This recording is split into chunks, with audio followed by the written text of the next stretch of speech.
Bienvenue dans cette session spéciale. Aujourd'hui, on répond à la question « Quel couteau de survie choisir sans se ruiner ou en se faisant plaisir ?»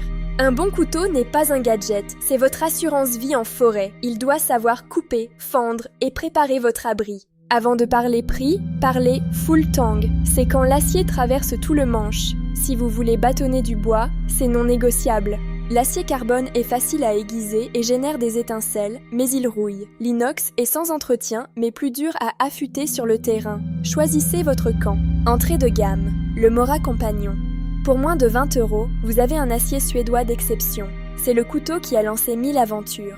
Son émouture scandinave est parfaite pour le bois. Il est léger, solide pour sa taille, et si vous le perdez, votre portefeuille ne pleurera pas. Une alternative, le Soloniac Sika 130, plus lourd mais pleine soie, idéal pour ceux qui veulent un tank à petit prix.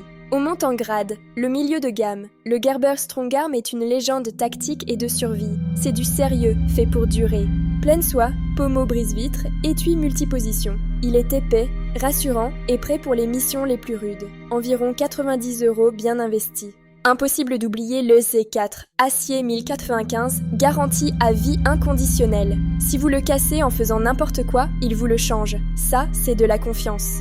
Dans cette gamme de prix, vous n'avez plus peur d'abîmer l'outil. C'est là que le travail de camp commence vraiment. Fendre, creuser, tout est possible. Et pour les passionnés, le haut de gamme, le Falkniven A1, c'est l'élite. Acier laminé VG10 ou KOS. C'est la précision chirurgicale alliée à la force brute. Son émouture convexe est une merveille. Il fend le bois comme une hache et coupe comme un rasoir. C'est le couteau qu'on lègue à ses petits-enfants. On peut aller encore plus loin avec Bark River. C'est du semi-custom.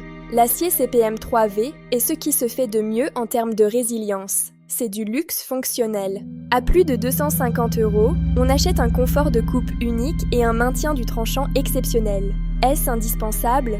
Peut-être pas, mais quel plaisir! N'oubliez jamais, un couteau à 500 € mal entretenu est moins efficace qu'un Mora bien affûté. Apprenez à entretenir votre lame, c'est le respect de l'outil. Un mot sur la loi. Un couteau de survie est un outil, pas une arme de ville. Portez-le de manière responsable et uniquement en contexte outdoor. Mon conseil, prenez un couteau avec un dos de lame à 90 degrés. C'est indispensable pour gratter un fire steel et allumer votre feu sans abîmer le tranchant. Budget serré, Mora, travail acharné, Gerber, passion ultime, Falkniven. L'important, c'est que l'outil vous corresponde et que vous sachiez vous en servir. Et vous, quel couteau vous accompagne en forêt? Dites-le moi en commentaire. J'ai hâte de lire vos expériences. Abonnez-vous pour plus de conseils.